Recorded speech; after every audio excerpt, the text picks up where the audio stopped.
The 4th of December, 1932, the Cotton Club. Harlem, New York, 11:42 p.m. The air inside the club smells like expensive perfume, bootleg gin, and impending violence.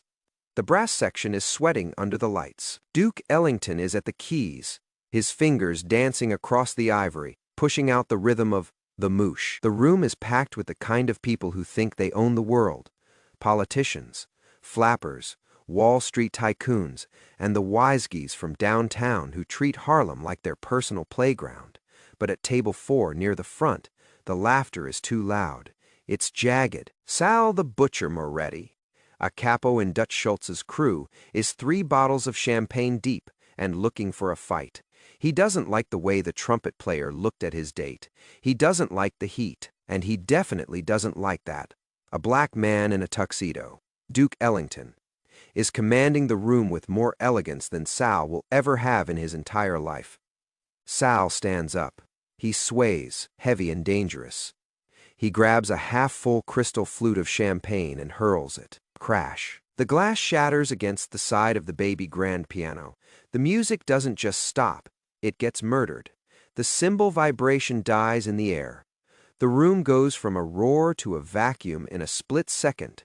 Duke Ellington freezes. He looks up, his face composed, masking the rage of 1,000 insults swallowed over a lifetime. Sal points a sausage finger at the Duke. "Hey, piano boy, I'm talking to you. Quit playing that jungle noise. Play something funny. Play Camptown Races." The silence stretches so thin you could snap it. Every waiter, every busboy, every musician knows that Sal is a made man. You touch him, you start a war with the Bronx. You don't touch him, and the Duke is humiliated in his own house. It is a life or death decision, and nobody moves, except for one man sitting in the shadows of the mezzanine. But to understand why Sal Moretti was about to have the worst night of his life, you have to understand who was watching from the shadows. You see, Harlem in the 1930s was a kingdom divided. During the day, the politicians ran the sidewalks. At night, the white mobsters from downtown Oni Madden, Dutch Schultz, Lucky Luciano. They thought they ran the clubs. They owned the deeds. They signed the checks. They enforced the segregation policies that said black folks could entertain on the stage but couldn't sit at the tables. But there was a third kingdom, the pavement, the alleyways, the real heartbeat of Harlem. That belonged to Ellsworth, Bumpy Johnson. Bumpy wasn't just a gangster. He was a chess player in a world of checker players. He read Nietzsche and Shakespeare between collecting policy slips. He carried a switchblade in one pocket and a book of poetry in the other. He knew that men like Duke Ellington, Cab Calloway, and Billie Holiday were the soul of his people. They were the proof that black brilliance couldn't be suffocated. To Bumpy, Duke Ellington wasn't just a musician. He was a national treasure. He was royalty. And you do not touch royalty when Bumpy Johnson is in the room. Back at the club, the tension is suffocating. Sal Moretti kicks the leg of the piano. "Thud, did you hear me, boy? I said play something happy, smile for me." Duke Ellington stares at the keys. He is a man of dignity, but he is not a fighter. He places his hands in his lap. He will not play, but he cannot fight a made man surrounded by 3 bodyguards. That's when the sound of a chair scraping against the floor echoes from the mezzanine. It's a slow, deliberate sound. Heads turn, the smoke clears. Bumpy Johnson stands up. He is wearing a charcoal gray suit, tailored to perfection. He adjusts his cufflinks. He doesn't look at his bodyguards. He doesn't signal for backup. He just starts walking down the stairs. Step, step, step. He moves like a panther stalking through tall grass. Silent, fluid, and terrifyingly calm. He isn't rushing. Why would he? He knows exactly how this ends. The room parts for him. The white patrons, who usually look right through black men, suddenly find themselves shrinking back. They know the face, they know the scar. Bumpy reaches the bottom of the stairs and walks straight toward the stage. He doesn't look at Duke. He looks straight at Sal Moretti. Sal sees him coming. He sneers, leaning back against the table, his jacket falling open to reveal the shoulder holster of a .38 special. He feels safe. He thinks his gun makes him God. "Look who it is," Sal slurs loud enough for the back row to hear. "The word king. You come to shine my shoes, Bumpy." Bumpy stops 3 feet from Sal. He stands with his hands clasped loosely in front of him. His face is a mask of stone. When he speaks, his voice is low, smooth, and sounds like gravel crunching under a boot. "Evening, Sal," Bumpy says. "You seem to be mistaken about the establishment. This is a place of culture, not a slaughterhouse." Sal laughs, looking around at his goons for approval. "I'll turn it into a slaughterhouse if I want. This piano player is ignoring me. I told him to play a song." "He's not a jukebox, Sal," Bumpy says, his voice dropping an octave. "And you're drunk. You're spilling cheap whiskey on a $500 suit. It's unbecoming of a man of your stature." He steps forward, getting right in Bumpy's face. The smell of alcohol is pungent. "Don't lecture me, boy. I'm with the Dutchman.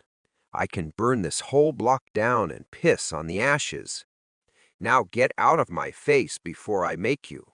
Bumpy doesn't blink. He tilts his head slightly to the left, studying Sal's neck, studying the pulse throbbing there. "You're with the Dutchman?" Bumpy asks softly.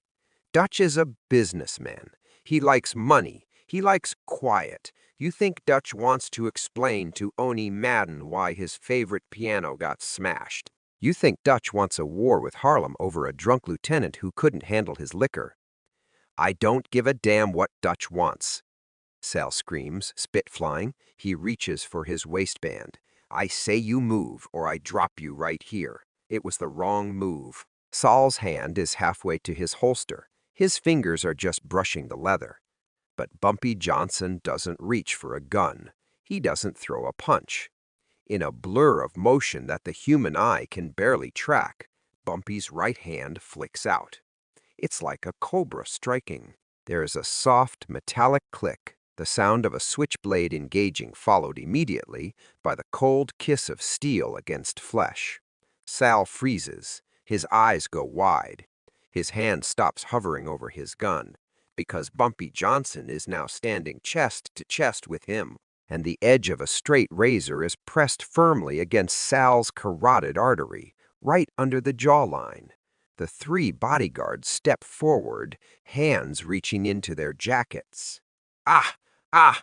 Bumpy whispers. He doesn't look at the goons. He keeps his eyes locked on Sal. "Tell your boys to freeze, Sal, or I open you up like a zipper. Right here, in front of God and everyone." Sal tries to swallow, but the blade is pressing too hard against his throat. A single drop of blood bright wells up around the blade and trickles down his neck, staining his white collar. "Back off," Sal chokes out, his voice a squeak. "Back off." The goons stop. They look at each other, unsure. They have guns, but Bumpy has leverage, and Bumpy has something else. He has the eyes of a man who has already accepted death, which makes him the most dangerous thing in the room.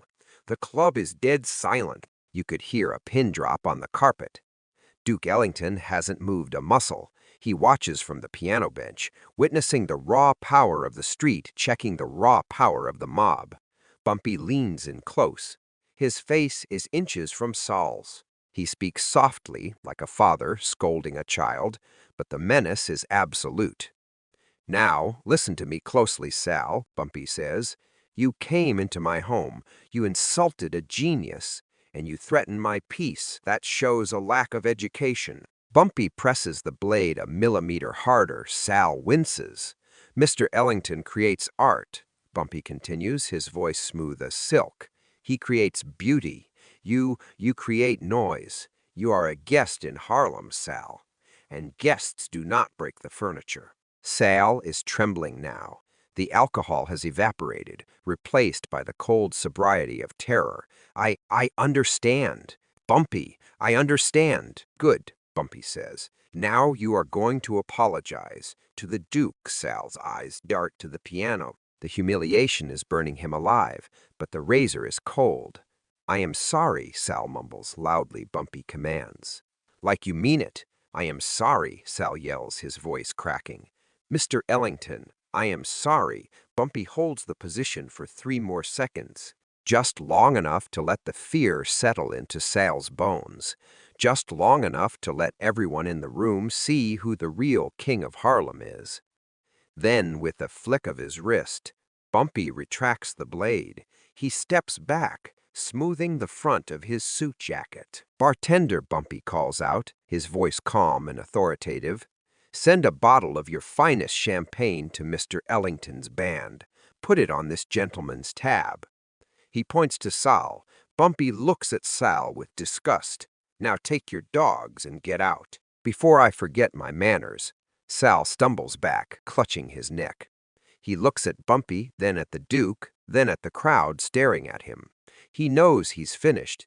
He turns and scrambles for the exit, his bodyguards trailing behind him like whipped dogs. The door swings shut behind him. For a moment, the silence hangs in the air. Bumpy doesn't take a bow. He doesn't smile. He simply turns and walks back toward his table. He stops at the foot of the stage and looks up at Duke Ellington. There are no words spoken.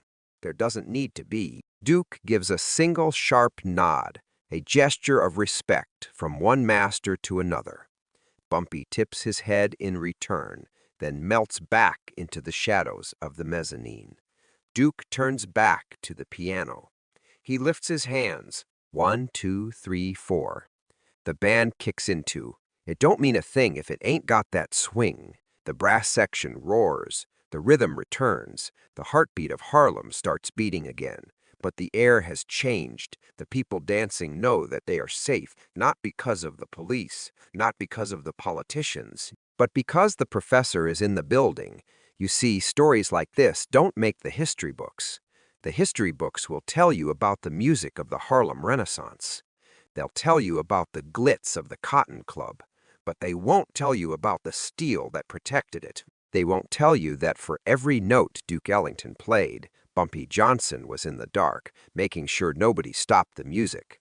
Men like Sale Moretti thought power came from a gun or a loud voice. Bumpy knew the truth. True power is silence. True power is intelligence. And sometimes, true power is a straight razor held against the throat of a bully, reminding him that even kings bleed. Make sure you like and subscribe, and remember, walk quiet, but carry a big stick, or in Bumpy's case, a sharp blade. The music inside the Cotton Club might have returned to its swinging rhythm, but out on the streets, the incident sent shockwaves through the asphalt arteries of New York City. You see, in the underworld, news travels faster than a telegram. By midnight, every hustler, pimp, and number runner from 110th Street to Sugar Hill knew what had happened. They knew that Bumpy Johnson hadn't just pulled a knife, he had drawn a line in the sand. Sal the Butcher, Moretti didn't go back to the Bronx a hero. He went back a liability. Now, you have to understand the mechanics of the mob to understand why Bumpy's move was so brilliant. If Bumpy had killed Sal right there on the carpet, it would have been war. Dutch Schultz, as crazy as he was, couldn't let a dead capo slide. He would have sent carloads of shooters uptown. Blood would have run in the gutters, and the police, paid off by the white mob, would have come down hard on Bumpy's operation. But Bumpy didn't kill him. He did something far worse. He humbled him. When Sal stumbled back to Dutch Schultz's headquarters, clutching a handkerchief to his bleeding neck, he didn't look like a soldier.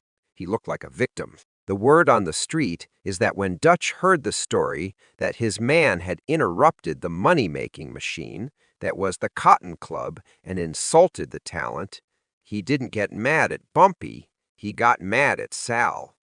Dutch was a psychopath, sure, but he was a capitalist first. Duke Ellington brought in the high rollers. Duke Ellington sold the champagne. Disrupting Duke meant disrupting the cash flow.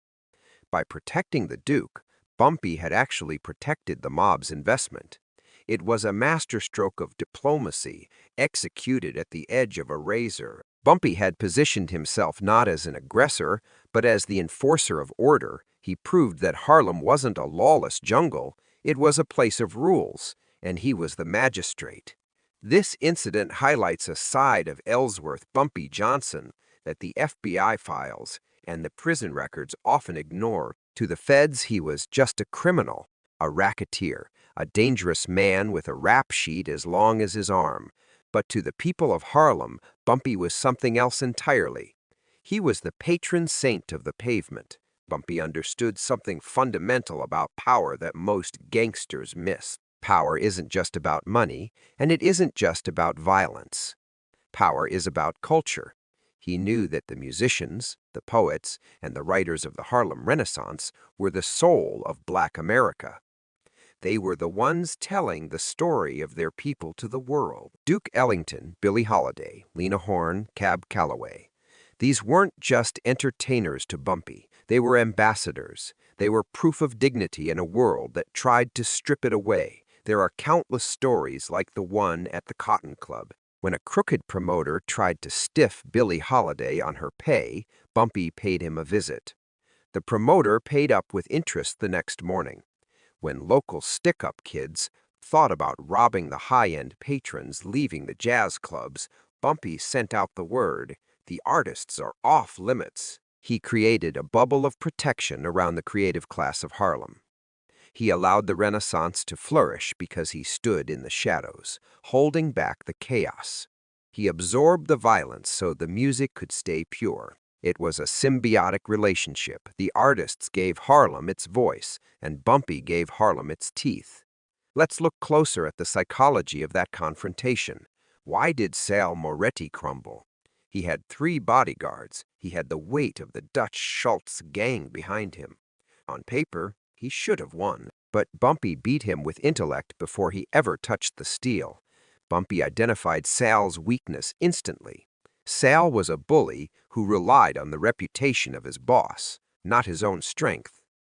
When Bumpy asked, "You think Dutch wants to explain to Oni Madden why his favorite piano got smashed?" He was stripping away Sal's armor. He forced Sal to think about the consequences. He introduced doubt. In the split second that Sal hesitated, Bumpy attacked. This was Bumpy's signature. He was a chess grandmaster playing a life-or-death game. He read books on philosophy, history, and military strategy. He knew that if you can conquer a man's mind, his body will follow. Sal was playing checkers, reacting to emotion, drunk on ego. Bumpy was playing chess, calculating 3 moves ahead, controlling the space, and manipulating the psychology of the room. That night at the Cotton Club, Bumpy didn't just win a fight. He conducted a psychological dismantling of a rival, all while wearing a tuxedo that cost more than the average man made in a year.